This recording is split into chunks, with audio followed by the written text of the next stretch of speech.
Climate हम लोग का ख़त्म हो चुका है और इसके बाद जो टॉपिक होगा, ठीक है, दो टॉपिक होगा क्लाइमेट के बाद। दो बड़े बड़े टॉपिक आज करवाने का कोशिश करेंगे। पहला तो जलवायु के बाद जो टॉपिक आता है और बीपीएससी का फेवरेट भी है, ठीक है, पीटी में भी स्टेटमेंट बेस और मेंस में पूरा लिखने के लिए देता है, उसको कहते हैं क्लाइमेट चेंज। क्लाइमेट चेंज, जलवायु परिवर्तन।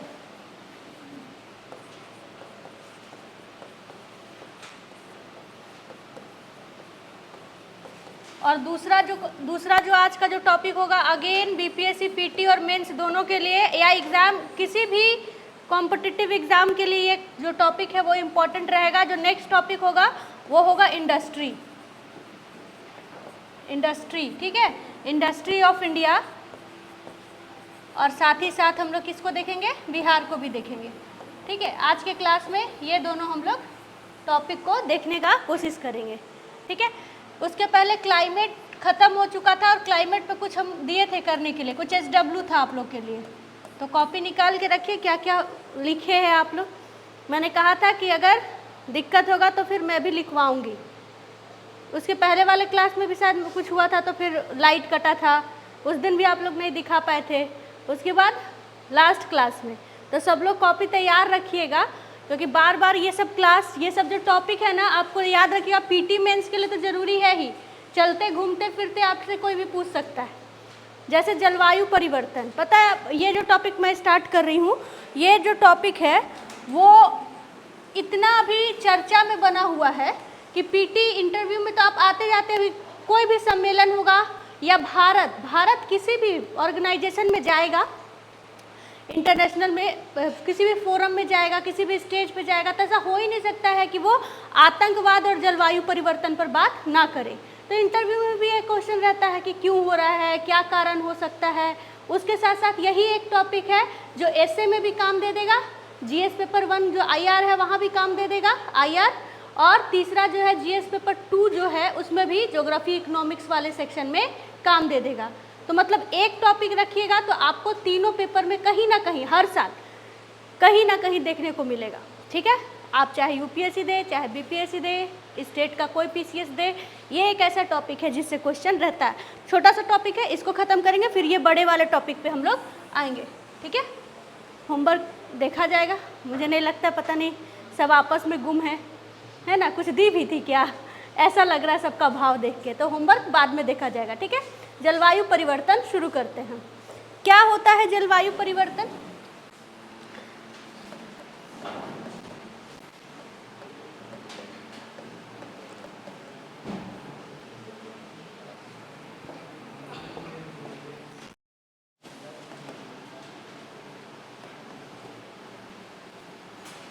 ये तो सही है कि जलवायु परिवर्तन हो रहा है ना। तो जलवायु क्या होता है और उसमें परिवर्तन आना ही, जलवायु जो है अभी का जो सामान्य जलवायु है उसमें होने वाला परिवर्तन ही जलवायु परिवर्तन है।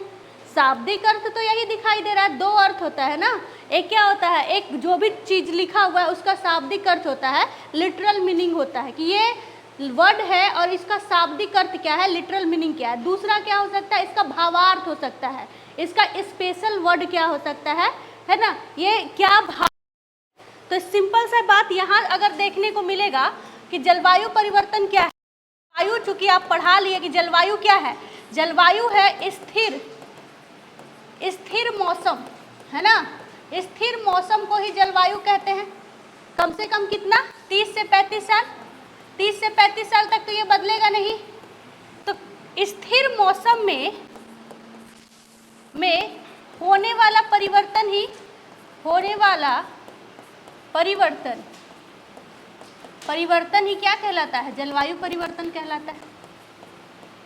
जलवायु परिवर्तन एक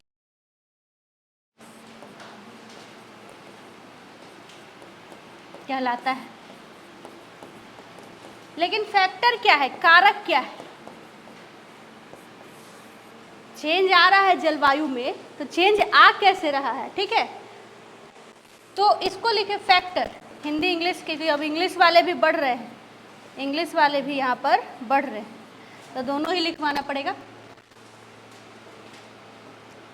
हमारी पृथ्वी को जिस स्थिति में भी पृथ्वी है उसके लिए हीट जो है ऊष्मा, ये एक इम्पॉर्टेंट रोल प्ले करता है कि हमारी ये पृथ्वी पर लाइफ एग्जिस्ट करती है। हमारी पृथ्वी पर जो हम लोग रहते हैं, जो जीवन संभव है, उसके लिए एक महत्वपूर्ण पहलू ये है कि यहाँ पर ऊष्मा है। ठीक है, मतलब ऐसा नहीं है कि हमारी पृथ्वी जो है वो अचानक से बिल्कुल रात में जब सूरज की रोशनी नहीं मिलती है तो एकदम ठंडी हो जाए और जब सूरज की रोशनी पड़ती है तो एकदम से गर्म हो जाए। बाकी आपको जो भी प्लैनेट में एटमॉस्फेयर नहीं रहेगा वहाँ की स्थिति यही है, लेकिन पृथ्वी पर खास बात क्या है कि यहाँ पर एटमॉस्फेयर है, हवा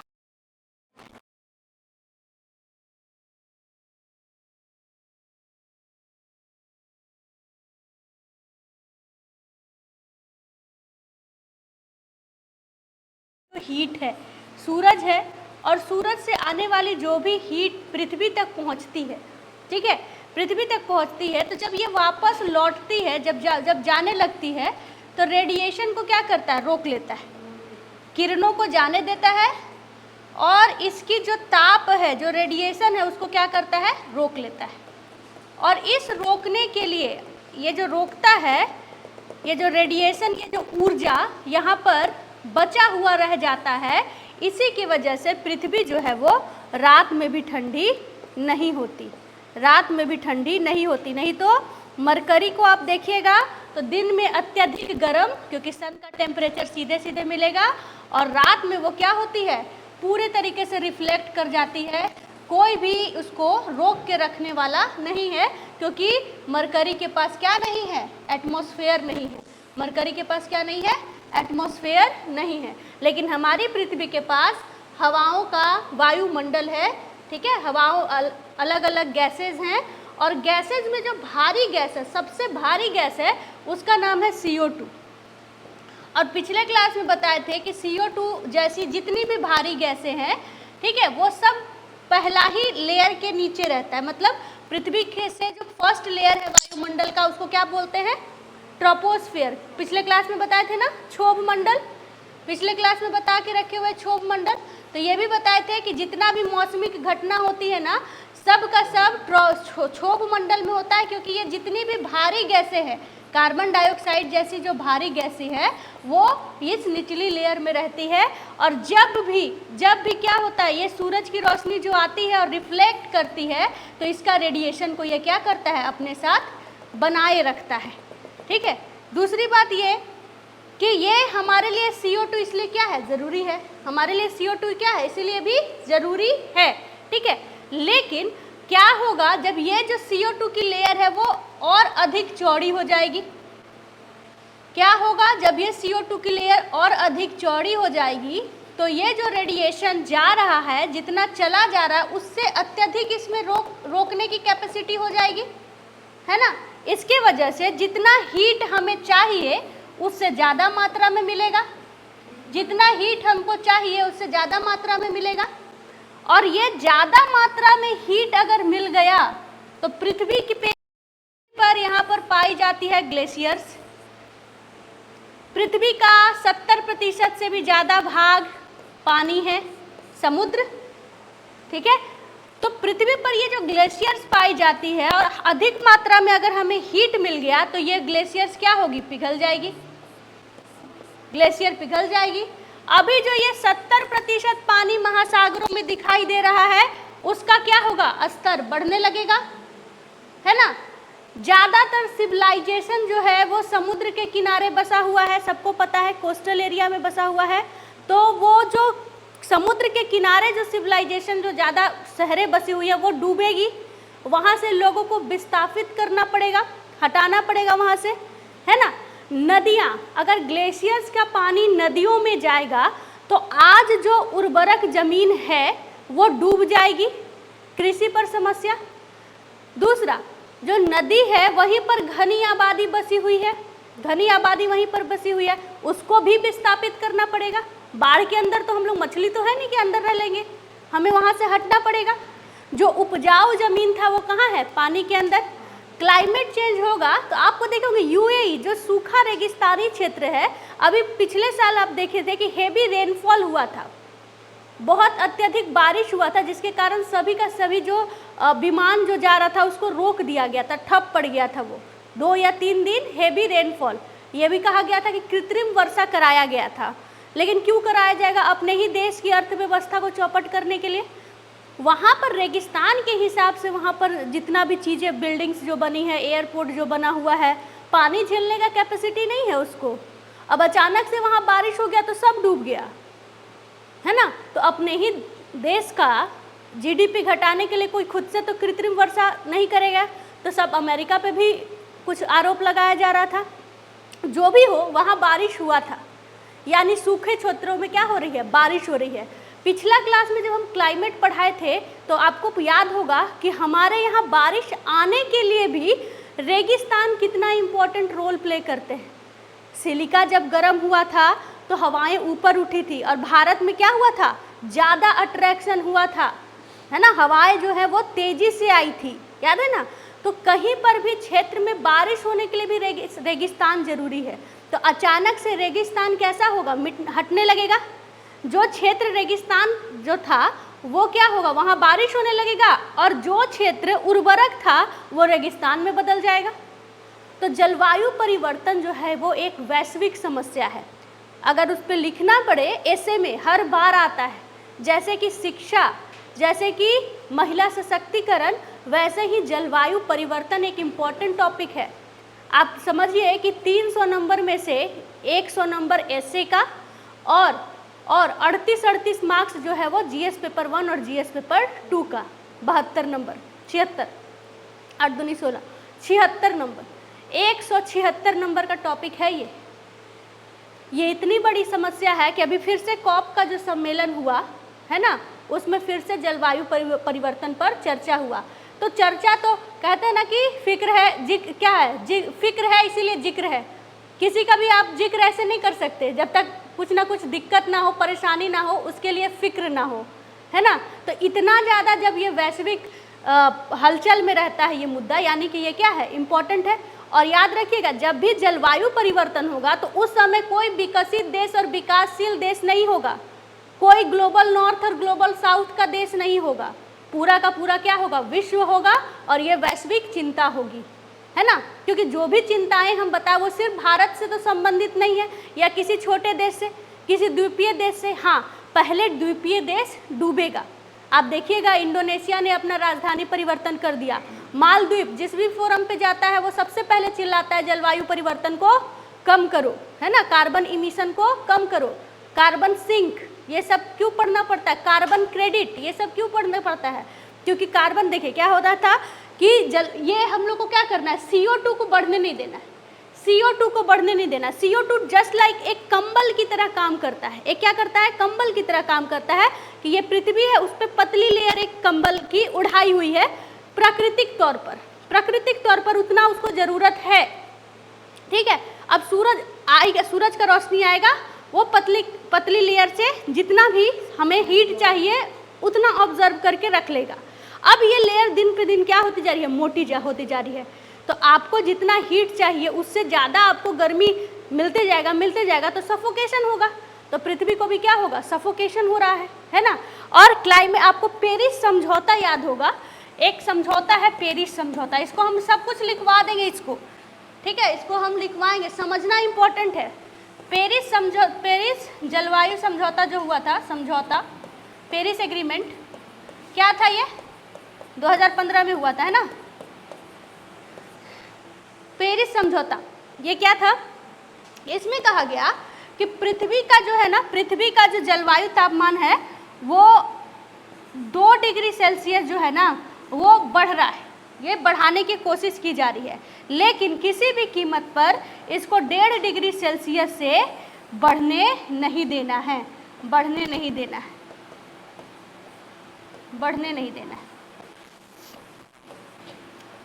और अगर 1.5 डिग्री सेल्सियस से ज़्यादा बढ़ता है, यानी कि अगर पृथ्वी का औसत तापमान जो कि अभी 14 डिग्री सेल्सियस है, ठीक है, 14.5 डिग्री हो गया, अभी 14 डिग्री सेल्सियस है, लगभग लगाइएगा मेंस में, पृथ्वी का औसत तापमान जो कि 14 डिग्री सेल्सियस है, उससे ज़्यादा बढ़ेगा तो कितना बढ़ना चाहिए? 1.5 डिग्री सेल्सियस। ठीक है, इससे ज़्यादा अगर 2 डिग्री सेल्सियस बढ़ता है, ठीक है, तो फिर आपको ये जो कंडीशन मैं बोल रही हूँ, सारे के सारे ग्लेशियर पिघल जाना, बाढ़ों का बनना, मानव का विस्थापन होना, गंभीर बीमारियों का आना, सूखा पड़ना, बाढ़ आना, रेगिस्तान का क्या कन्वर्ट हो जाना? रेगिस्तान मिट जाना, उसके कारण जो लैंड है, स्थल है, वो ज़्यादा सब क्या हो जाएगा? वो बंजर हो जाएगा। क्यों? बारिश आएगा ही नहीं, बारिश की अनिश्चितता हो जाएगी।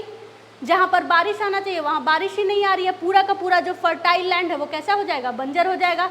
बंजर हो जाएगा तो खाद्य जो हम लोग का खाद्य सुरक्षा जिसको कहते हैं, कंजम्पशन के लिए अब हम लोग क्या करेंगे? खेती नहीं हो पाएगा बढ़िया से। खेती नहीं होगा तो इतना सारा जो पीपल है वो क्या होगा? भूख का शिकार होगा। भूख से फिर क्या आएगी? बीमारियां आएगी, है ना। उसी तरीके से पानी अत्यधिक हो जाएगा तो क्या हो जाएगा? मलेरिया आता है, मलेरिया, डेंगू, चिकनगुनिया, इस तरीके का बीमारी होता है।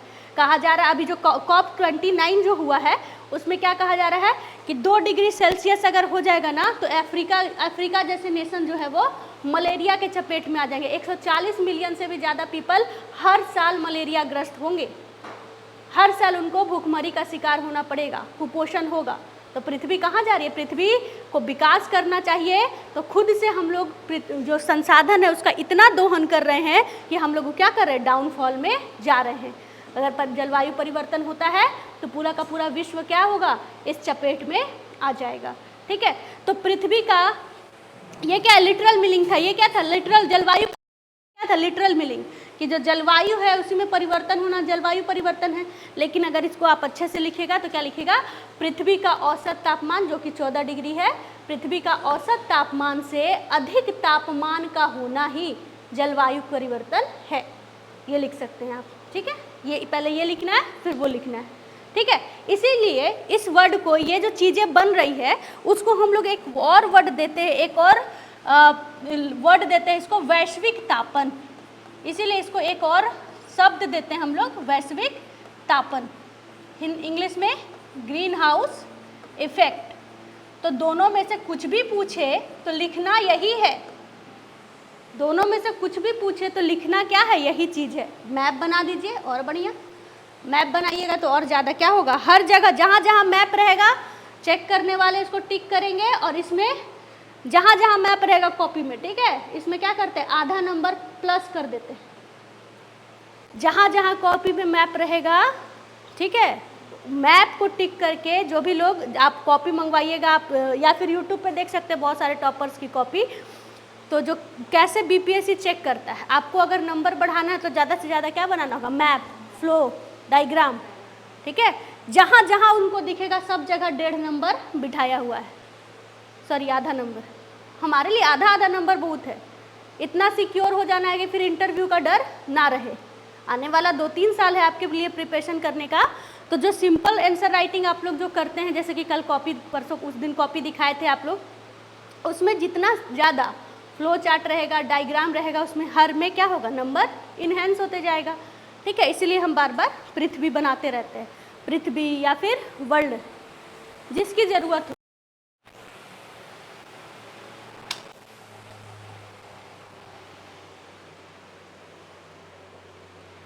पूरा ही बंद कर देते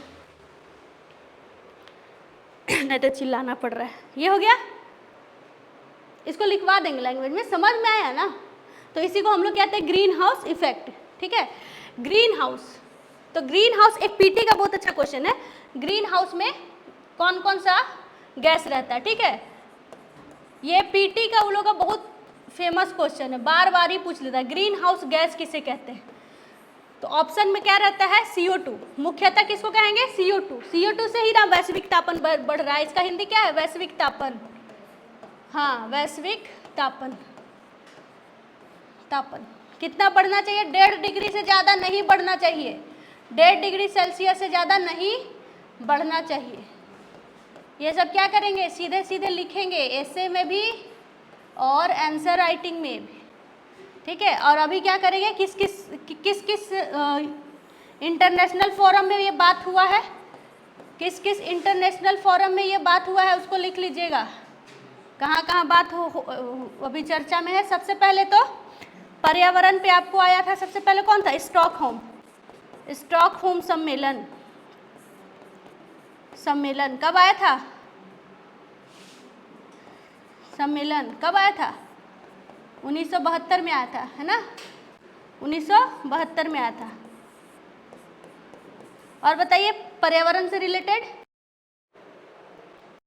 बताइए। रियो सम्मेलन लिख सकते हैं। और बताइए पेरिस समझौता, जो सिर्फ और सिर्फ ये 1992 रियो वाला पेरिस समझौता 2015। और क्या आया है? क्योटो प्रोटोकॉल लिख सकते हैं, इसके ऊपर लिखना पड़ेगा क्योटो प्रोटोकॉल, बिल्कुल लिख सकते हैं।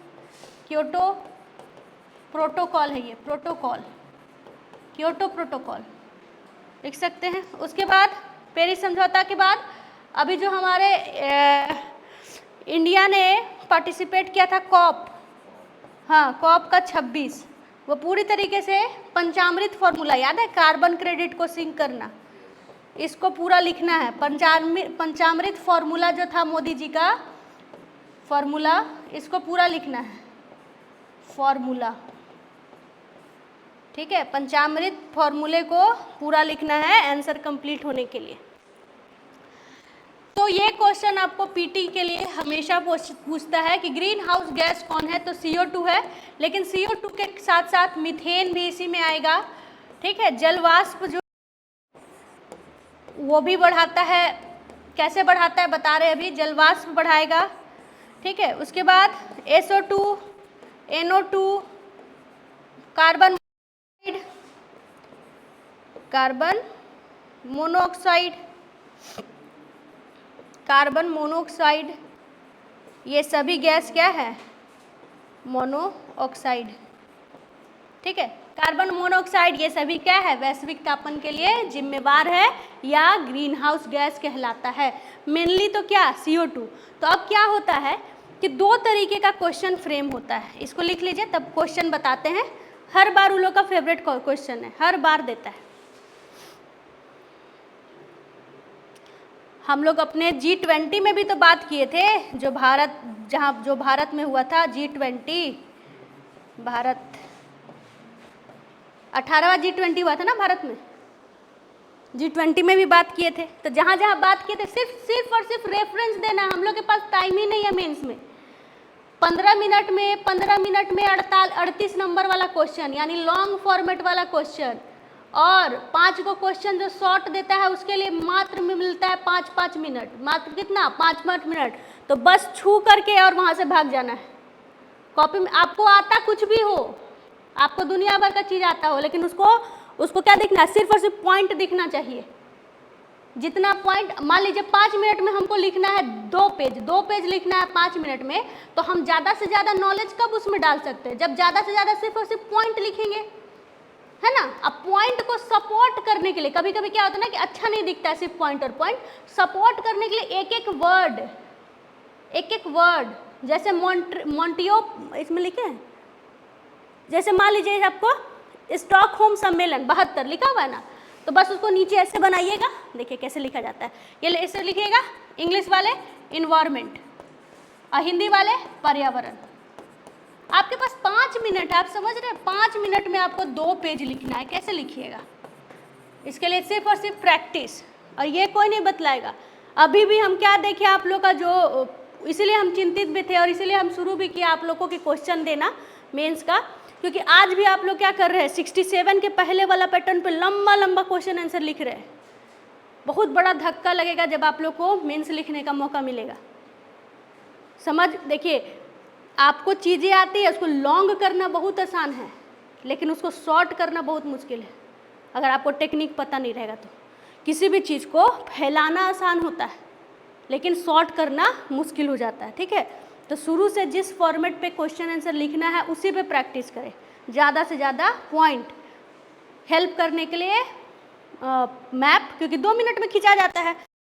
बनाना है, ठीक है, तो क्या करना है? गोल बनाना है, पृथ्वी लिख देना है सिर्फ, इंग्लिश वाले क्या करेंगे, अर्थ लिख देंगे, सूरज बनाना है यहाँ सूरज बनाइएगा, सिंबॉलिक इस तरीके से कीजिएगा, यहाँ कार्बन CO2 लिखिएगा, यहाँ पे CO2 लिखिएगा, ठीक है, यहाँ हीट लिखिएगा और इसको घेर दीजिएगा, इसको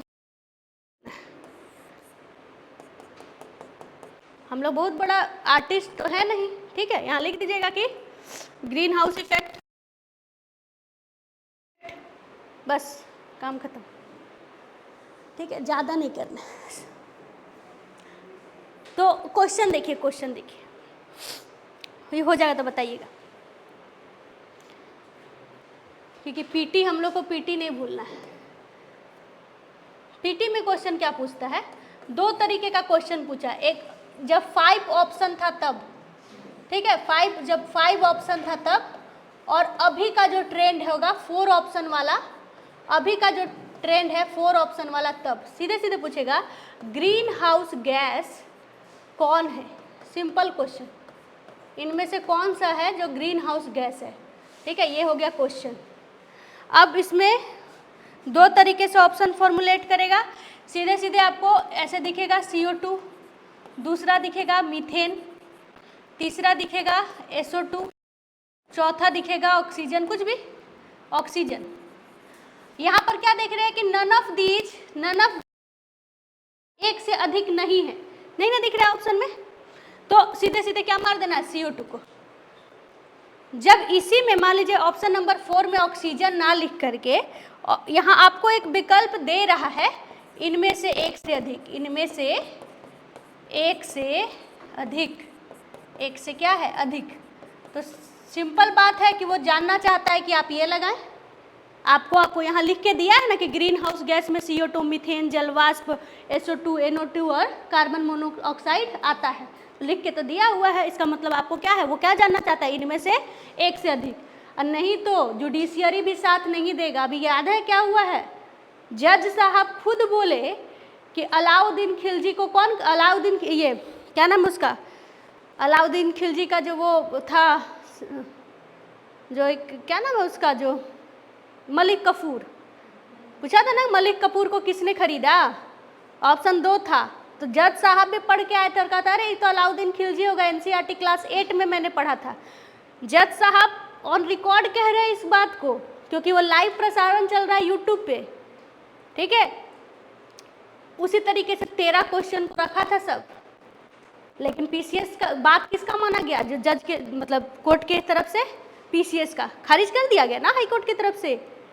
तो इसीलिए पहले ही फूक फूक के कदम रखिए कि आपको क्या करना है, आपको इस ओर नहीं, आपको रिजल्ट तो आया है ना भाई, 21,000 बच्चा का रिजल्ट तो आया है, तो आपको पहले ही क्या करना है, जो चीज़ हम बता रहे हैं पहले ही इतना तैयार हो जाना है कि ऑप्शन से, क्योंकि गलत नहीं करना है ऑप्शंस को, ऑप्शन आपके सामने रहता है, ऐसा कोई पढ़ाई मत कीजिए जिससे कि कंफ्यूज, जो एग्ज़ाम को दे रहे हैं उसका प्रैक्टिस सेट, कुछ ऐसे लोग जो जैसे हम लोग हैं कि उसी राह पर चल चुके हैं, ठीक है, उससे पूछ पूछ के फूक फूक के कदम रखिए, क्योंकि रिजल्ट आएगा तो सबसे ज़्यादा खुशी किसको होगी, आपको होगी।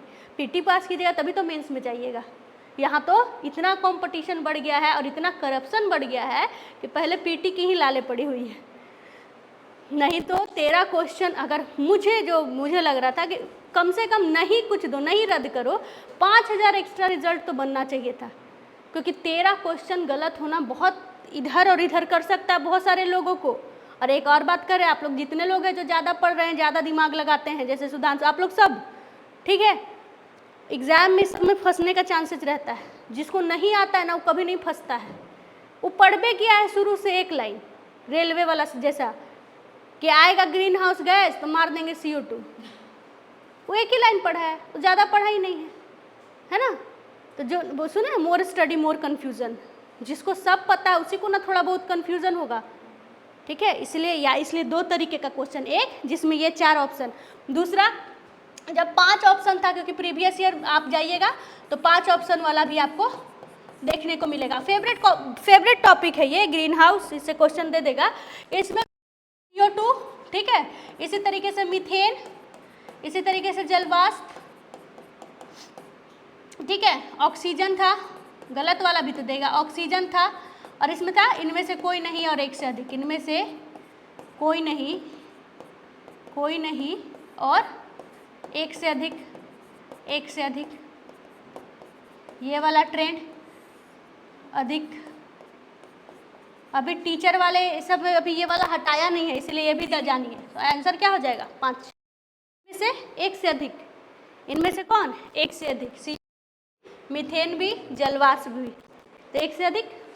और अभी भी बीपीएससी जो पीसीएस है, ठीक है, उसको छोड़ करके बहुत सारे एग्जाम में ये 5 क्वेश्चन वाला अभी भी ट्रेंड है, पूरी तरीके से नहीं बदला। जैसे टीचर वाला में अभी भी है ना, अभी भी जो लोग आप लोग हैं जानते होंगे, ठीक है। तो ये 2 तरीके का, ये लिख लीजिए, वैश्विक तापन कितना से ज़्यादा नहीं हो, 1.5 से, और अभी बढ़ कितने के से रहा है, 2 डिग्री, ठीक है। इसी पे अभी कौन सा हुआ है, इसी मुद्दे पे बात करने के लिए कौन सा हुआ है अभी, COP29 नहीं, COP26 भारत गया था। और भारत के जो मोदी जी थे ना, ये ग्लासगो में हुआ था, ब्रिटेन में, ग्लासगो सम्मेलन कहते हैं इसको, ग्लासगो सम्मेलन, ठीक है, ब्रिटेन में हुआ था। मोदी जी बहुत अच्छा एक फॉर्मूला दिए थे पूरा, जिसको यूएनओ ने भी माना है, इसीलिए ये लिखने में काम आता है। एसे में हम लोग एसे में या फिर राइटिंग में हम लोग किसका बड़ाई करेंगे, भारत का। तो भारत जो काम किया उसको तो दिखाना है ना, नहीं तो अभी कौन हुआ है, COP29, जिसमें ये वाली बात की है, अफ्रीका की जो मलेरिया वाली जो बात किए हैं, 4 दिन पहले का मुद्दा है, जो भूखमरी और मलेरिया की बात किए हैं, वो किस में बताया गया, COP29 में, ठीक है। तो कैसे, तो इस तापन, यही तापन है, तापन बढ़ने का कारण यही है। तो जो फैक्टर लिखवा रहे थे, देखिए यहाँ से,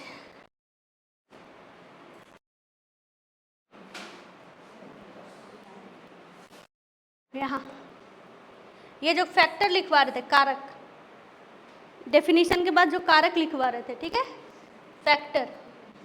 तो फैक्टर क्या क्या हो सकता है, फैक्टर क्या होता है, कारक। तो तापन बढ़ने का कारक जो है, कारक का मतलब कौन बढ़ाता है, कौन कारक क्या है, तो दोनों हो सकता है, मानवीय कारक भी है, और प्राकृतिक कारक भी है। मानवीय कारक फैक्टर भी होगा और प्राकृतिक नेचुरल फैक्टर भी होता है, प्राकृतिक कारक भी होता है, ये लिखने में काम आएगा। मानवीय कारक में दोनों में से ज़्यादा कौन है, मानवीय कारक में कौन कौन है, प्राकृतिक कारक कैसे बढ़ता है, ग्रीन हाउस इफेक्ट, ठीक है। तो हाँ,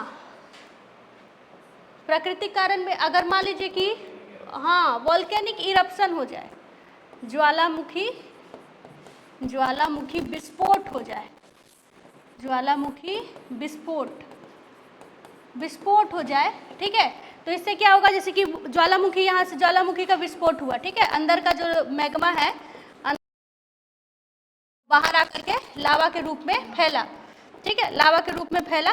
लेकिन बहुत सारा क्या होगा, वाष्प कण जो है वो अभी भी नेचर में ऐसे, जितना भी जो वाष्प है, राख है, धूल है, ये क्या होगा, अभी भी एटमॉस्फेयर में घूमेगा और बहुत ये क्या करेगा, क्लाइमेट में इस तरीके से बना रहेगा, जो वैश्विक तापन का क्या बनता है, कारण बनता है, एक लेयर बन जाएगा ना इससे, तो बहुत लॉन्ग टाइम तक क्या बनेगा, ये कारण बनेगा। तो ज्वालामुखी विस्फोट भी क्या होता है, ज्वालामुखी विस्फोट से निकले हुए वाष्प, राख और धूल के कारण क्या होता है, वैश्विक तापन बढ़ता है, ठीक है। लिखना क्या है, सिर्फ ज्वालामुखी विस्फोट, ये जो पता है उनको, किसको, जो चेक कर रहा है, मन करेगा तो डायग्राम बना के लिख दीजिएगा तो काम हो जाएगा।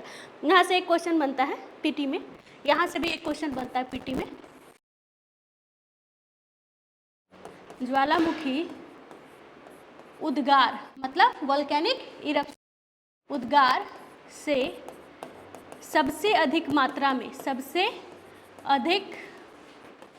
मात्रा में क्या निकलता है,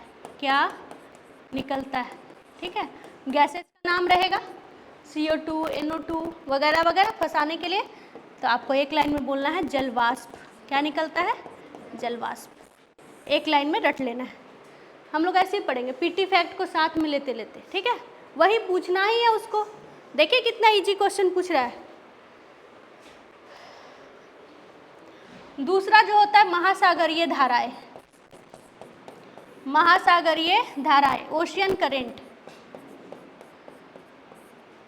ओशियन करंट जो है वो,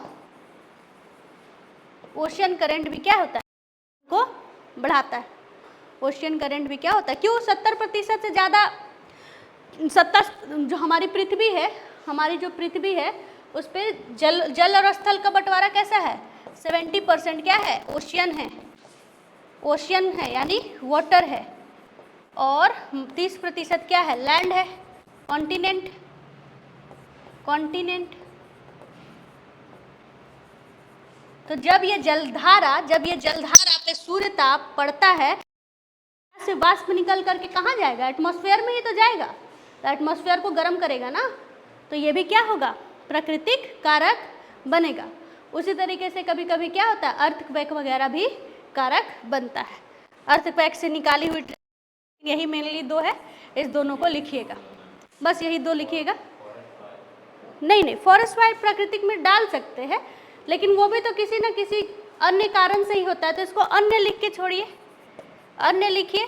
अन्य में सपोर्ट करने के लिए आप लिख सकते हैं भूकंप से निकली तरंगे, या फिर फॉरेस्ट फायर, वनाग्नि, वनाग्नि, वनाग्नि, ठीक है। ये सब छोटे छोटे कारक हैं, लेकिन ठीक है, इसको लिख लीजिए अन्य लिख करके, ताकि उन लोगों को लगे कि थोड़ा डायमेंशन आपको ज़्यादा पता है, ठीक है। मेनली है मानवीय कारक में क्या होगा, हम लोग क्या कर रहे हैं, वन को काट रहे हैं, वनों की कटाई, अंधाधुंध कटाई, और क्या कर रहे हैं, औद्योगिकरण, औद्योगिकीकरण,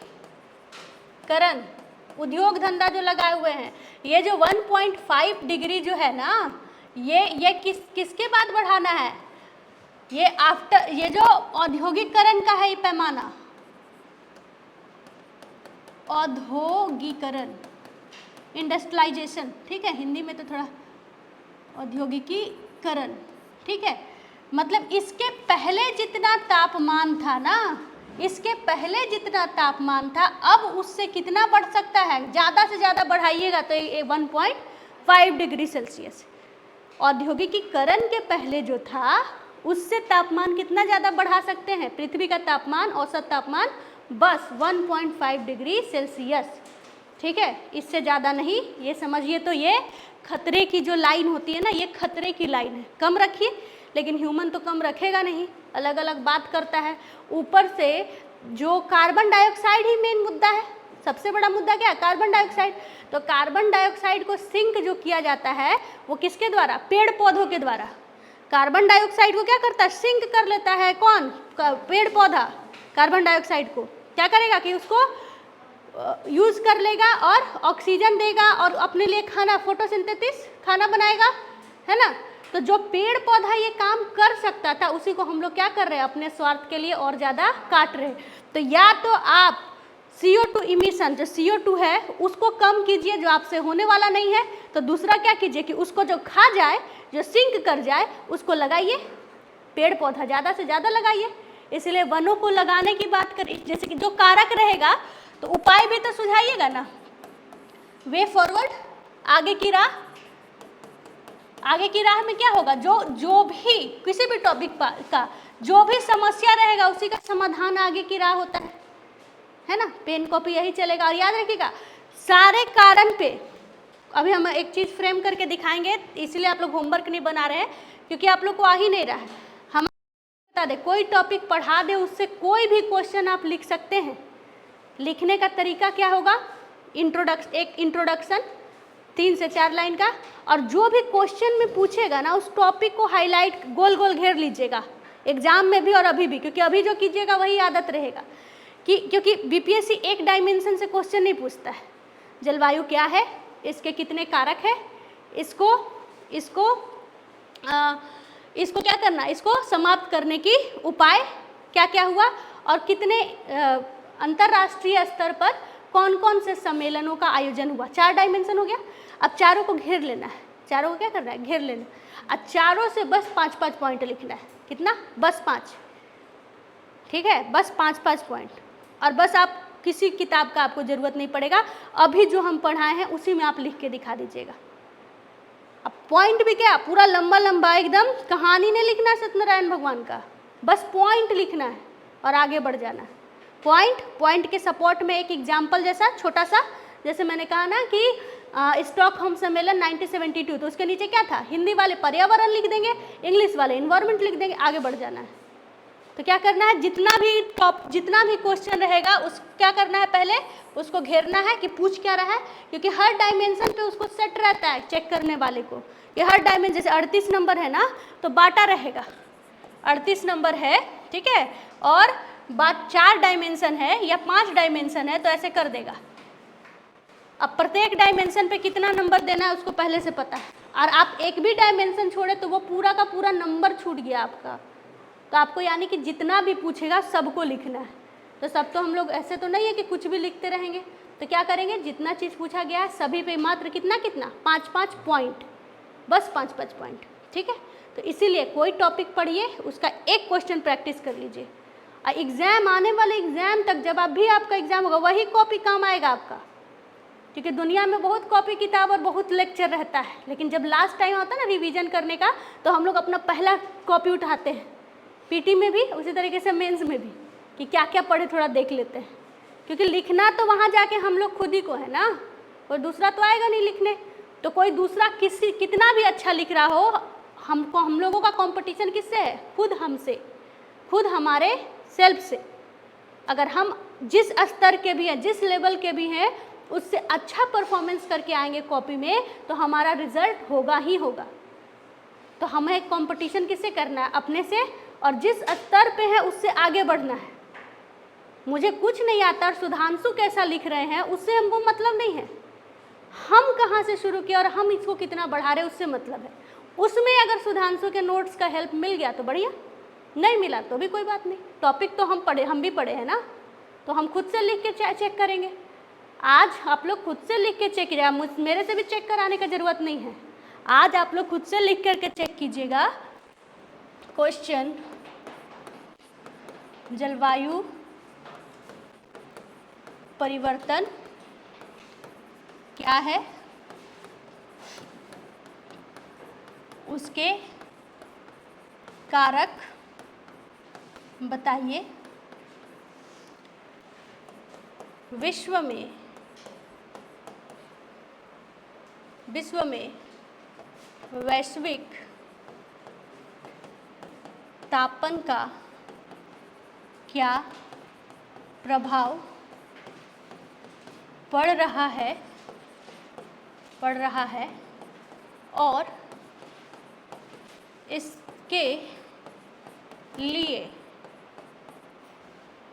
इसके लिए सरकार द्वारा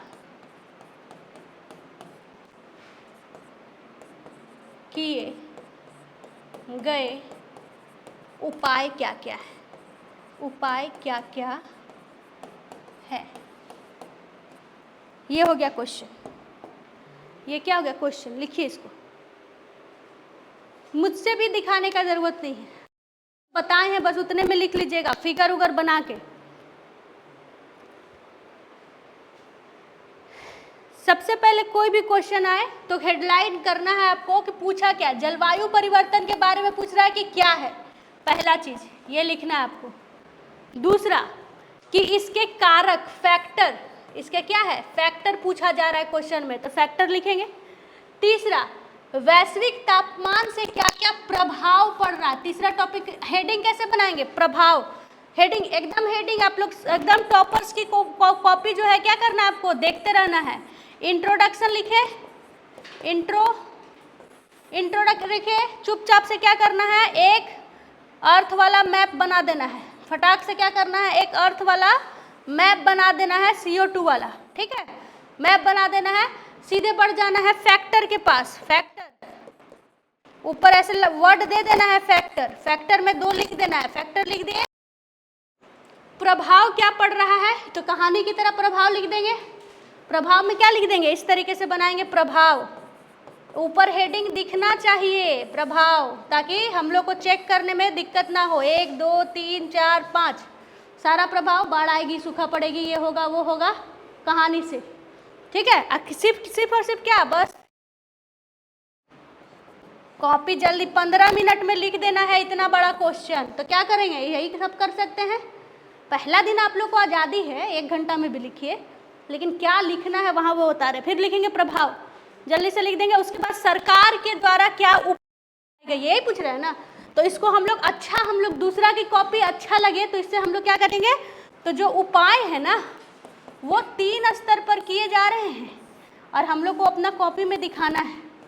कौन कौन, एक अंतर्राष्ट्रीय स्तर पर, दूसरा राष्ट्रीय स्तर पर, और तीसरा बिहार सरकार को एकदम पूछे ना पूछे उसको हम लोग को मतलब नहीं है, बिहार सरकार का उपाय हम लोग को लिखना है। पूछ रहा है नहीं पूछ रहा है मतलब ही नहीं है हम लोग को।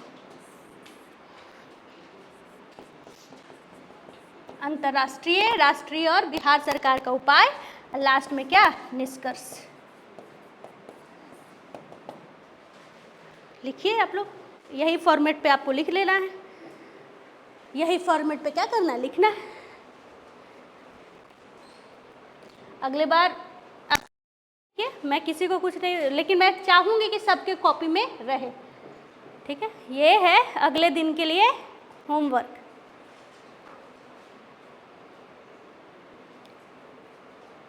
ठीक है, नेक्स्ट टॉपिक पे चलते हैं।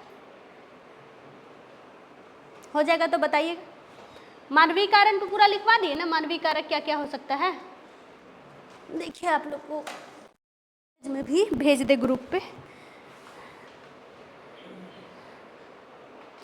लैंग्वेज में पे भी ग्रुप पे भेज देते हैं आप लोग।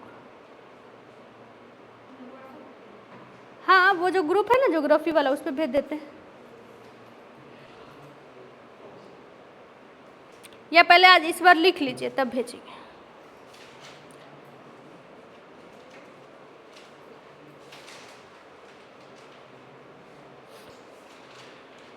मानव जनित कारण में लिखिए तो, मानव जनित कारण हमको नहीं लगता लिखवा है। मानव जनित कारण में लिखिए तो ग्रीन हाउस प्रभाव, मानव जनित कारण में पहले लिख लीजिए फटाफट। प्राकृतिक लिखवा है ना, मानव जनित कारण में लिखिए, आपको याद आएगा। ग्रीन हाउस प्रभाव, कृषि,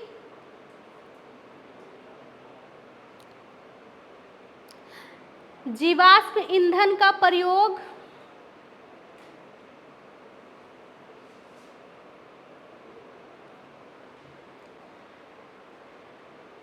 शहरीकरण, शहरीकरण तब ना पेड़ उड़ का कटाई होगा, और औद्योगिकीकरण और इंडस्ट्रियलाइजेशन, अर्बनाइजेशन एंड इंडस्ट्रियलाइजेशन। एक हेडिंग बनाइए जो आपको इस क्वेश्चन में लिखने का काम आएगा, इसलिए लिखवा रहे हैं। एक हेडिंग लिखे जो दुष्परिणाम है, लिखना है ना परिणाम, लिखिए तो परिणाम, ताकि आपको काम करेगा। नंबर 1 दुष्परिणाम जो है, जलवायु परिवर्तन के दुष्परिणाम, हेडिंग बनाइए और लिखिए तो, ताकि क्वेश्चन लिख के ला सके आप लोग। हिंदी में, शुद्ध हिंदी में लिखिएगा, ठीक है। अतिवृष्टि, अनावृष्टि और असमय वर्षा और सूखा। इंग्लिश वाले के लिए क्या क्या होगा, हेवी रेनफॉल, ब्रस्ट, सूखा, सूखा ये सूखा को क्या लिखेंगे, ड्रॉट, ड्रॉट। दूसरा हिंदी वाले के लिए दुष्परिणाम पूछ रहा है ना, दूसरा में क्या होगा कि कृषि और उत्पादन में कमी, प्रोडक्शन, लेस प्रोडक्शन होगा,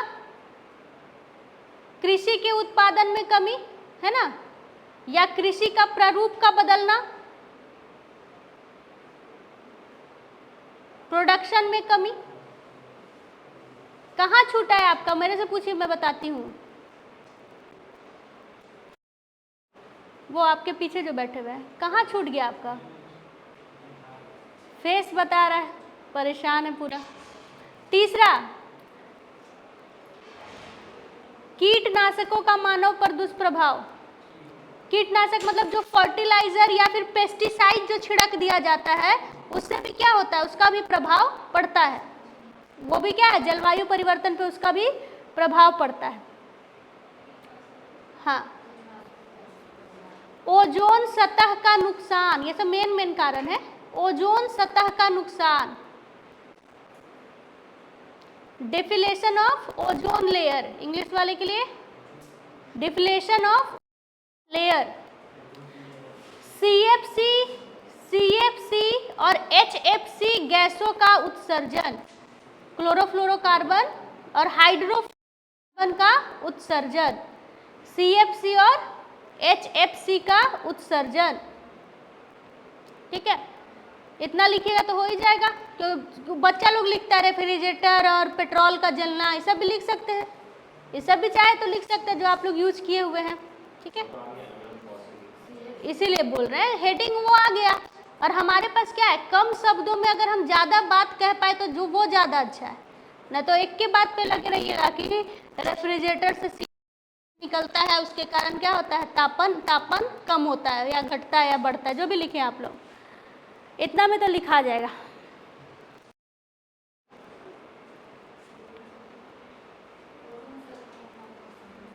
हाँ, नुकसान, ओजोन सतह का क्षरण होता है, क्षयन नहीं होता, क्षरण होता है। हाँ, क्षरण।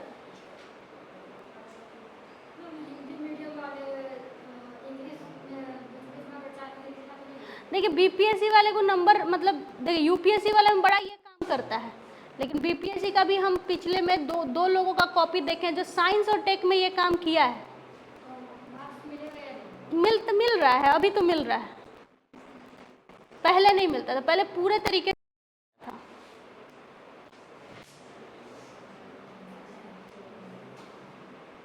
अभी देखें, हम 2 कॉपी देखे हैं, क्योंकि इतना ना ज़्यादा क्वेश्चन होगी कर दिया है, 20-20 क्वेश्चन करना बहुत अलग टाइप का बात हो जाता है। ठीक है, तो इसीलिए अभी देखें हम साइंस और टेक का कॉपी देखे, उसमें था। दूसरा टॉपिक लिखिए औद्योगिक, ये उद्योग, हेडिंग डालिए तो इंडस्ट्री, ये बड़ा टॉपिक है, इसको करवाएं।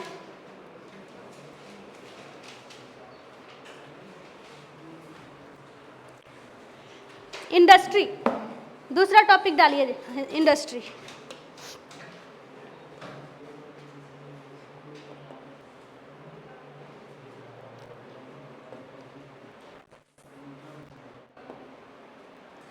थोड़ा बड़ा टॉपिक करवा दे।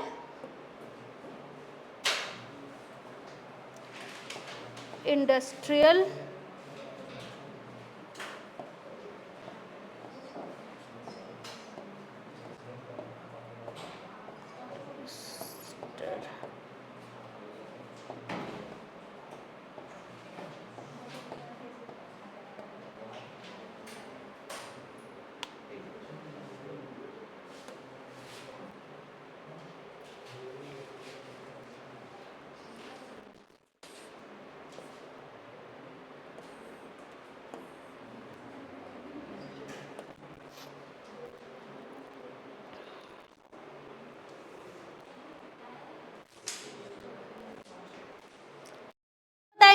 इंडस्ट्री जो है वो भारत का भी, और इसी तरीके से, क्योंकि बिहार बीपीएससी में क्या करता है कि भारत को कहीं नज़रअंदाज कर देता है इंडस्ट्री के मामले में।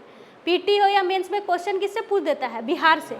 तो इसलिए ये जो टॉपिक है, हम लोग पहले भारत को पढ़ लेते हैं, इस पूरे रीजन को हम लोग क्या करते हैं, पढ़ लेते हैं, उसके बाद सीधे सीधे कहाँ चले जाएंगे, बिहार पे चले जाएंगे, और बिहार से ही क्वेश्चन आता है। और क्या क्या इंडस्ट्री से क्वेश्चन आया है पीटी में, वो हम, क्योंकि आज तो खत्म हो जाएगा भारत पढ़ते पढ़ते, वो हम नेक्स्ट क्लास में बता के जाएंगे। ठीक है, ये देखिए मेजर, ये तो आयरन हो गया, आयरन नहीं, टोटल क्लस्टर दिखाते हैं आपको, सिर्फ आयरन क्यों। ठीक है, रुक जाइए, बहुत सारा बच्चा लोग का मुंह बना हुआ है, पहले हम थोड़ा सा अपने हिसाब से शुरू करें, तब हम टेक्नोलॉजी का मदद लेंगे। उद्योग, मुझे पता चल जाता है तो कहाँ मुंह बना दिया। ठीक है, उद्योग किसको कहते हैं, कोई भी रॉ मटेरियल जो होता है, कच्चा माल, कच्चा माल का, ठीक है, कच्चा माल को हम लोग क्या करेंगे, प्रोसेस करेंगे, इंडस्ट्री में डालेंगे, और इससे कुछ क्या करेंगे, प्रोडक्शन प्राप्त करेंगे, इससे क्या करेंगे, कुछ वस्तु, बना हुआ वस्तु, प्रोडक्शन जो है वो कर पाएंगे, उत्पादन। ठीक है, इसको हम लोग लिखेंगे भी, पक्का माल हिंदी में।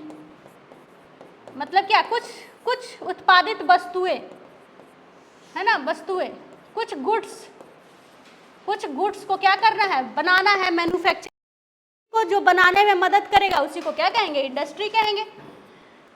ठीक है, हमारे पास कुछ मटेरियल रहेगा, रॉ मटेरियल रहेगा, कच्चा माल, उसी को हम लोग, उसी से अगर हम लोग कुछ प्रोडक्शन कर ले, कुछ वस्तुओं का निर्माण कर ले, तो उसी को हम लोग क्या कहेंगे, इंडस्ट्री कहेंगे।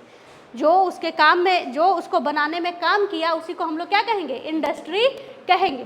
तो पहले भारत के हिसाब से बात कर लेते हैं, तब बिहार में आएंगे, नहीं तो हम तो सीधे क्लस्टर पे जा रहे थे। क्लस्टर का मतलब क्या होता है कि भारत में या बिहार में, और बिहार में क्या है, 9 है। क्लस्टर का मतलब क्या होता है, कहाँ पर मेजर इंडस्ट्री का सेटअप किया गया है, कहाँ पर क्या किया गया है, मेजर इंडस्ट्री का सेटअप किया है। तो भारत में क्या है, 8 मेजर क्लस्टर है, 8 मेजर क्लस्टर है। तो उसको हम बताएंगे अभी, लेकिन थोड़ा सा बाद में, क्योंकि आप बना हुआ है। उसी तरीके से बिहार का भी बात करेंगे, तो बिहार में भी क्या है, 9 मेजर क्लस्टर्स है। चंपारण वाला, गंगा हाजीपुर, है ना, बरौनी बेगूसराय, किशनगंज पूर्णिया, गया वाला क्षेत्र, इस तरीके से कुल 9 मेजर क्लस्टर है। इसको हम लिखवाएंगे, लेकिन थोड़ा सा देर में। पहले थोड़ा सा हम बात कर ले नॉर्मल, बात कर ले। उद्योग, कच्चा माल का पक्का माल हो जाना ही, कच्चा माल से कुछ वस्तुएं, कुछ विक्रय करने वाली वस्तुएं उत्पादित करना ही उद्योग कहलाता है। ठीक है, जैसे कि आटा रॉ मटेरियल, आटा से हम लोग क्या बना लिए, ये गेहूं लिए, गेहूं क्या हो गया, रॉ मटेरियल, और इससे हम लोग बिस्किट बना दिए, ब्रेड बना दिए, बिस्किट बना दिए, है ना, ब्रेड बना दिए। तो ये क्या है, छोटे छोटे तौर पर ये क्या हो गया, ये हो गया उद्योग। और इस उद्योग को हम लोग किस में डाल देंगे, फूड इंडस्ट्री कहेंगे इसको, फूड मैन्युफैक्चर, फूड इंडस्ट्री कहेंगे। और फूड में भी कौन सा, जो प्रसंस्करण है ना, मैन्युफैक्चरिंग, प्रसंस्करण उद्योग कहलाता है, ये उद्योग कहलाता है। ये जैसे गेहूं की जगह दूसरा एग्जांपल, जैसे कि मान लीजिए चीनी, ये लिए हम गुड़, मटेरियल क्या है, ये पहला एग्जांपल। दूसरा देखिए गन्ना लिए, है ना, अब बना दिए, चीनी बना दिए, तो ये क्या हो गया, चीनी उद्योग हो गया। ये क्या हो गया, चीनी उद्योग हो गया। तो यही उद्योग है, किसी भी कच्चे माल से हम लोग कुछ विक्रय होने वाली जब वस्तुएं तैयार करते हैं, तो उसी को हम लोग क्या बोलते हैं, उद्योग कहते हैं। ठीक है, तो उद्योग या इंडस्ट्री कहते हैं। तो भारत में डिफरेंट टाइप का उद्योग विकसित हुआ है, उसको हम एक एक करके लिखवाना शुरू करते हैं, क्योंकि मात्र कितना बच गया है टाइम, 30 मिनट। 30 मिनट में अगर हमको इस खत्म करना, लिखिएगा तो हेडिंग डालिए भारत के उद्योग, फटाफट हम लिखवाते हैं।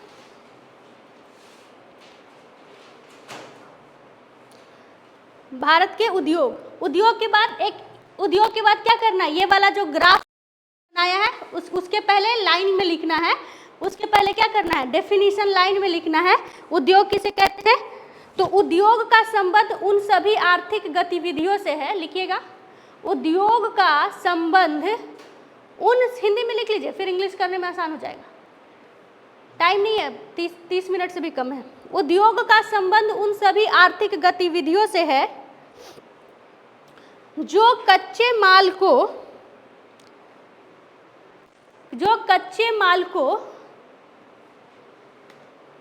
विक्रय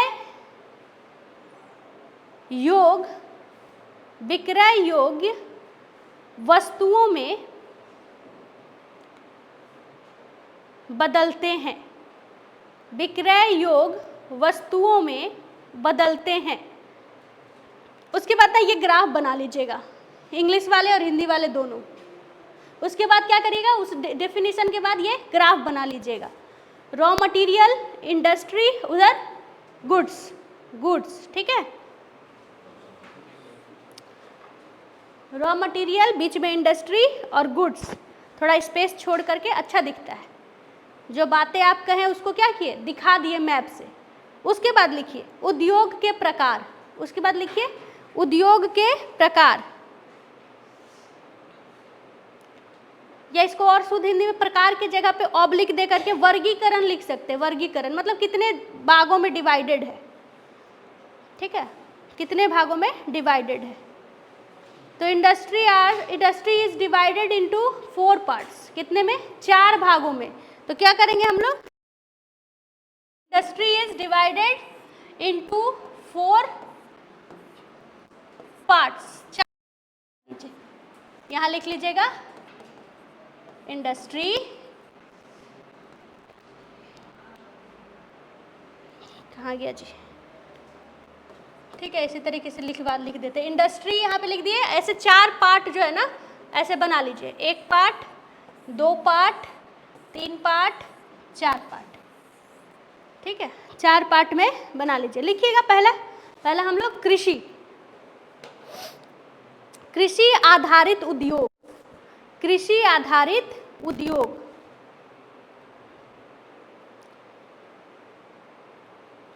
कृषि आधारित उद्योग। उसके नीचे लिखिए दो लिखिएगा, उसके नीचे पहला लिखिएगा कपास आधारित, सबसे ज़्यादा देता है रोजगार, कपास आधारित, ठीक है, कॉटन इंडस्ट्री।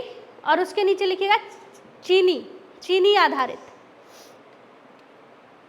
चीनी आधारित उद्योग सब में जोड़ते जाइएगा। दूसरा लिखिए, दूसरा खनिज आधारित उद्योग, खनिज आधारित, मिनरल्स बेस्ड इंडस्ट्री, उसमें भी लिखिएगा मिनरल बेस्ड इंडस्ट्री। उसमें भी लिखिएगा लोहा आधारित उद्योग, आयरन इंडस्ट्री, सीमेंट उद्योग, सीमेंट इंडस्ट्री, एल्युमिनियम उद्योग, एल्युमिनियम इंडस्ट्री। उसी के नीचे इस तरह ना ऐसे, ठीक है, ऐसे लिखते जाइए मेजर, क्योंकि सबको अभी एलोब्रेट करना है। उसके बाद तीसरा लिखिए, तीसरा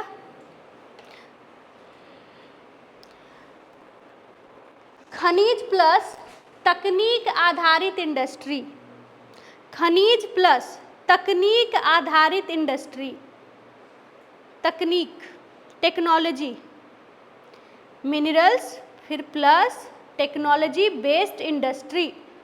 उसमें लिखिएगा, उसके नीचे भी ऐसे डालिए और लिखिएगा वायु निर्माण, वायु उद्योग, हाँ वायुयान उद्योग, वायुयान निर्माण उद्योग, वायुयान निर्माण उद्योग। उसी तरीके से जलयान उद्योग होता है एक, जलयान निर्माण उद्योग, मतलब जल वाला कंपोनेंट्स बनेगा। और तीसरा होगा रेल निर्माण उद्योग, रेल के कंपोनेंट्स बनेंगे, कहीं कोच बन रहा है, कहीं कुछ, सबसे क्वेश्चन आया हुआ है। चौथा वन आधारित उद्योग, चौथा वन आधारित उद्योग। और इसको भी क्या करना है ऐसे, वन आधारित उद्योग।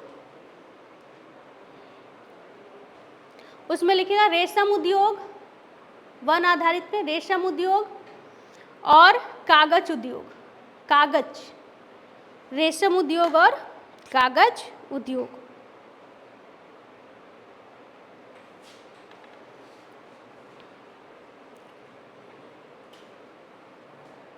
अब एक एक करके आयरन से शुरू करेंगे, लेकिन उसके पहले कुछ लिख लीजिएगा कि भारत में औद्योगिक नीति आया था, वो लिख लीजिए। भारत में इंडियाज इंडस्ट्रियलाइजेशन, इंडस्ट्री, ठीक है, पॉलिसी आया था, पॉलिसी। कितना, अभी 4.0 है ना, यानी 3 पहले आ गया होगा, 1 2 3, और अभी क्या है, चौथा है। अभी क्या है, इंडस्ट्री 4.0 है, चौथा चल रहा है, इंडस्ट्रियल पॉलिसी 4.0। तो यानी 3 आपके बारे में लिखने के लिए आएगा, ठीक है। और आप लोगों का इंट्रोडक्शन बहुत अच्छा बनेगा, कोई भी उद्योग का चैप्टर हो तो मेंस में। खैर, इसमें क्या पूछेगा, तो अभी इसका जानकारी जो है ना बताते हैं, जो सन ईस्वी है ना कि कब शुरुआत हुआ था, वो पूछ सकता है, ठीक है। तो 1 2 3 4 खाका खींच लीजिए, इंडस्ट्रियल पॉलिसी 1, 2, 3 एंड 4, ये खींच लीजिए।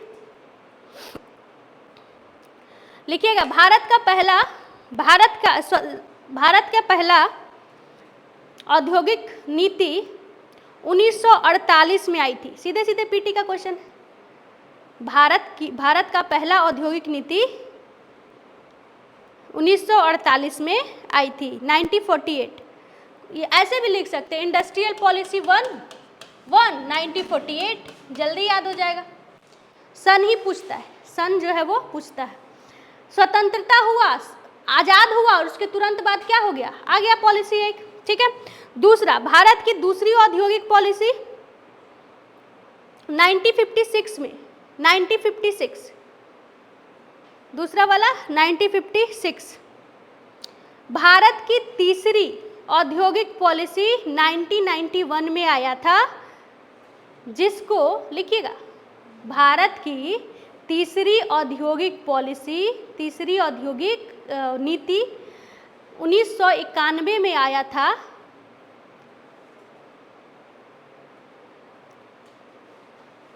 जिसे नई औद्योगिक नीति भी कहते हैं, जिसे न्यू इंडस्ट्रियल पॉलिसी बोलते हैं।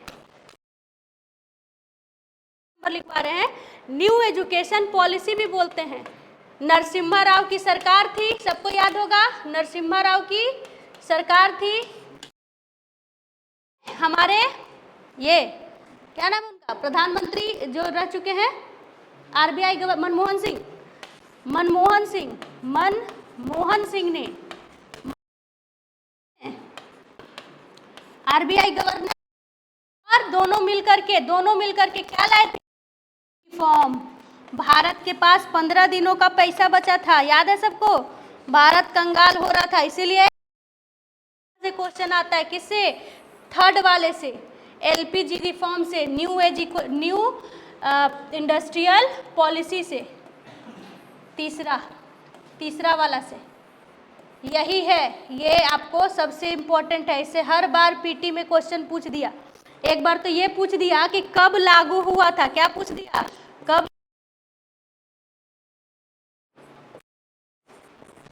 कब लागू हुआ था,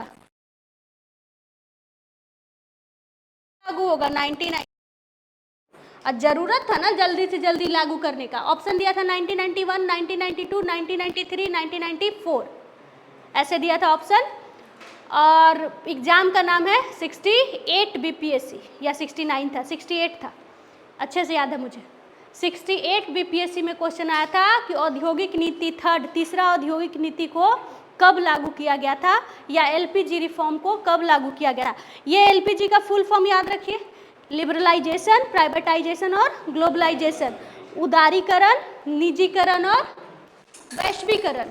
इसका नाम याद रखना है, उदारीकरण, प्राइवेटाइजेशन का निजीकरण, और ग्लोबलाइजेशन का वैश्वीकरण।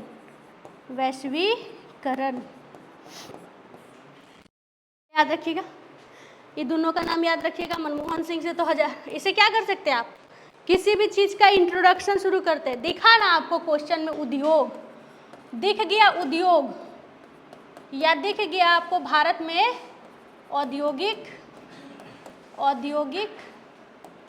एक हो गया औद्योगिक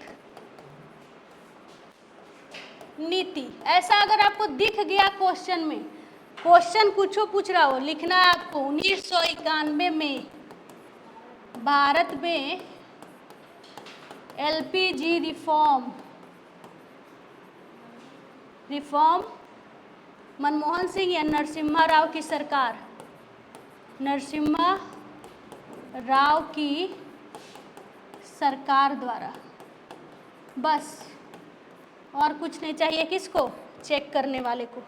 यानी आपका उद्योग रहा इंट्रोडक्शन बनाने के लिए भी आपको एलपीजी के बारे में जानना होगा, क्योंकि अगर ये नहीं रहता तो हमारे वो 5 ट्रिलियन इकोनॉमिक बनने का सपना देख रहा है।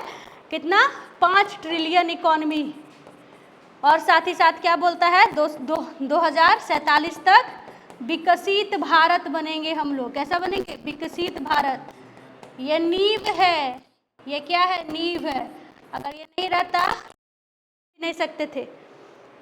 क्यों? हम लोगों ने अपने पूरे देश को बंद कर रखा था बाहरियों के लिए। एक ही चैनल आता था, दूरदर्शन।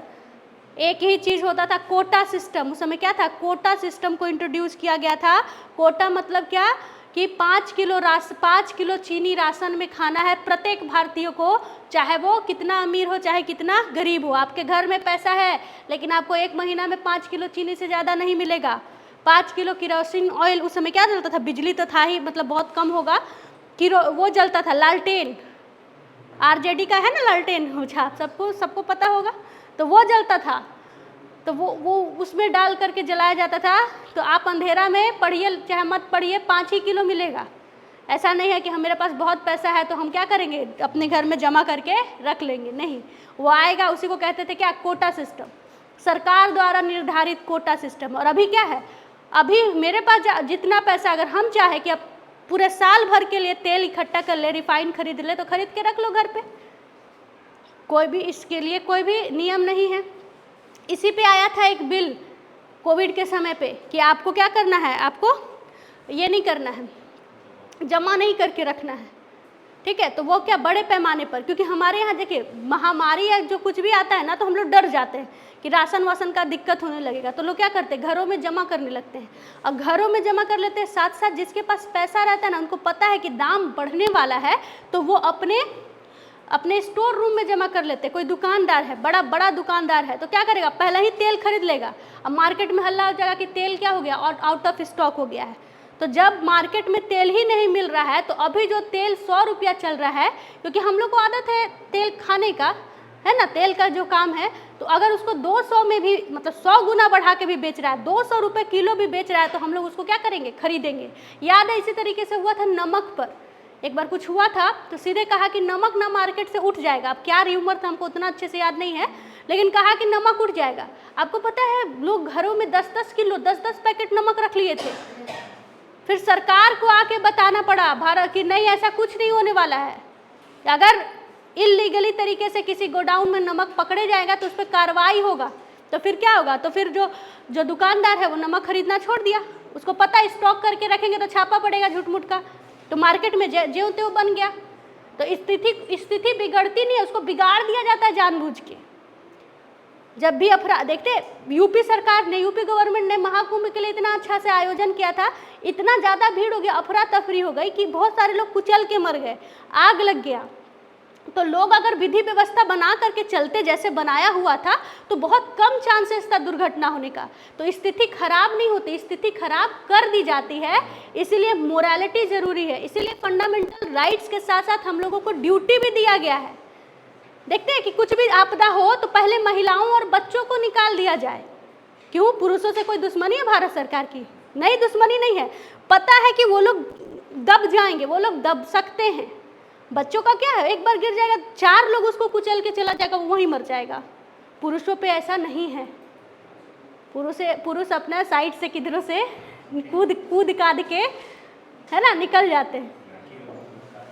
हाँ, कुछ लोग हैं अब पुरुष ही रहेंगे, उसके साथ साथ पुरुष ही रहेंगे, लेकिन वो मानसिक तौर पर या शारीरिक तौर पर अस्वस्थ है, और एक महिला है जो कि स्वस्थ है। तो यहाँ पर ड्यूटी किसकी बनती है? महिलाओं की ड्यूटी बनती है। अगर सीट है महिलाओं के लिए भी आरक्षण लिखा हुआ, कोई दिक्कत नहीं, लिखा हुआ, लेकिन फंडामेंटल ड्यूटी, आप स्वस्थ हैं ना, ह्यूमन है, आप स्वस्थ हैं, और वो क्या है, बेचारा अपाहिज है, मेंटल है ना, कुछ भी है, मान लीजिए उसको ऐसे ही छोड़ दीजिएगा, पागल भी है, तो मान लीजिए कि हाथ वाथ निकाल रहा है खिड़की से या गिर गया, तो एक ह्यूमन का लॉस हो गया ना।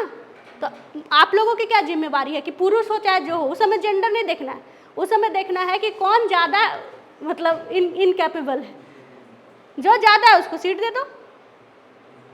तो इसी तरीके से होता है। हम लोग क्या है, हम लोग तो गर्ल ही है ना, लेकिन आप देखिए कभी भी हम लोग अपने पेरेंट्स के साथ या ग्रैंड पेरेंट्स के साथ जाते हैं ना शॉपिंग करने के लिए, मैं तो अपना एग्जांपल दे रही हूँ। अगर एक सीट है ना, अभी मुझे थोड़ा दिन पहले हॉस्पिटल जाना पड़ा था, तो वहाँ पे अटेंडेंट को लेके जाना था, तो मेरी मदर भी साथ में गई हुई थी, है ना, कोई भी जाता है तो मदर गई थी साथ में। तो जो चेयर आता है ना कि पेशेंट लोग आकर के बैठेगा, मुझे पता मैं स्वस्थ हूँ भाई, मुझे कुछ नहीं हुआ है, रूटीन मतलब रेगुलर चेकअप के लिए था, तो मुझे कुछ नहीं हुआ था, तो वहाँ पर बैठ करके क्यों वेट करना था, तो मैंने किसे सीट दे दिया, अपनी मम्मी को।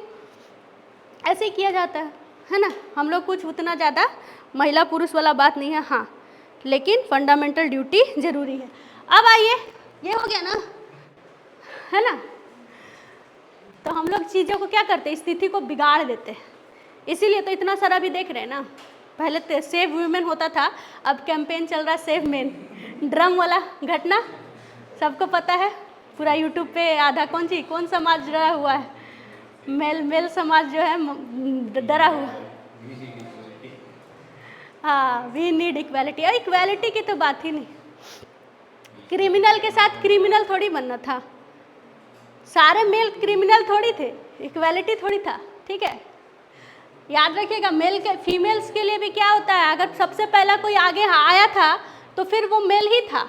शुरू में भी हम लोग पढ़ते थे ना, है ना। ज्योतिराव फुले जो हैं, वो क्या था, वो जब आगे आई तो वो उनकी शादी बचपन में ही हो गई थी। उनको पढ़ाया कौन, उनके पति ने। और इतना दिया लिबरेशन कि आप जा करके क्या कीजिए, सोसाइटी में लोगों को, बच्चों को पढ़ाइए। सावित्री फुले, है ना। तो कोई भी हो, घर के कोई भी शख्स हो, हम सिर्फ ये वो नहीं करते हैं, कर रहे हैं। अच्छा, वो वाला केस ज्योति, तो वैसा केस तो फिर मेल के लिए भी तो है ना वैसा केस। मेल वाला हाइड नहीं रह पाता। मेल उदित नारायण को देखिए, उदित नारायण आया है, जब उसको सिविल कोर्ट में जब फोटो खींचने लगा गया तो वो भाग गया, बोला कि फोटो नहीं खींचना है। वो क्या किया था, पहली पत्नी को, जो भी बॉलीवुड की तरफ जाता है, जो भी प्रोग्रेस मतलब होता है थोड़ा ही, तो वो क्या होता है, बहुत कम लोग होते हैं जो सेकंड शादी नहीं करते हैं। नहीं तो वो पहली बीवी अगर हो गई तो उसके बाद दूसरा को शादी कर लेगा, और पहली वाली क्या होगी, छूट जाएगी। बहुत कम ही लोग होते हैं जो साथ साथ लेकर के चलते हैं, ठीक है। तो मेल वाला क्या था, बहुत ज़्यादा उजागर नहीं किया गया था, और ज्योति वाला जो केस था, SDM ज्योति वाला, उसको बहुत ज़्यादा हाईलाइट कर दिया गया। यही दोनों में डिफरेंस है। नहीं तो एग्जाम्पल्स आपको दोनों तरफ से मिलेगा। तो वो लोग सबसे ज़्यादा वो लोग अपना राइट, देखिए कोई चीज़ क्या होता है, वो लोग हला नहीं, वो लोग क्या कर, अच्छा कोई भी इस तरीके का जो लाइन्स है ना, SDM ज्योति और ये सबको क्या करना है, ऐसे में नहीं देना है, ठीक है। आप लोग का आपका विचार बढ़िया है, ऐसे में नहीं देना, नाम के साथ तो बिल्कुल नहीं देना है। काल्पनिक कहानी करके दे सकते हैं, लेकिन हाँ, और लास्ट में दोनों पक्ष को बराबर, ठीक है। क्लस्टर थोड़ा हार्ड है, तो परसों भी क्लास है फ्राइडे, तो फ्राइडे को बता देंगे, ठीक है। यहाँ तक समझ में आया, आंसर लिखने का कोशिश करेंगे सब लोग, नेक्स्ट क्लास में मिलते हैं।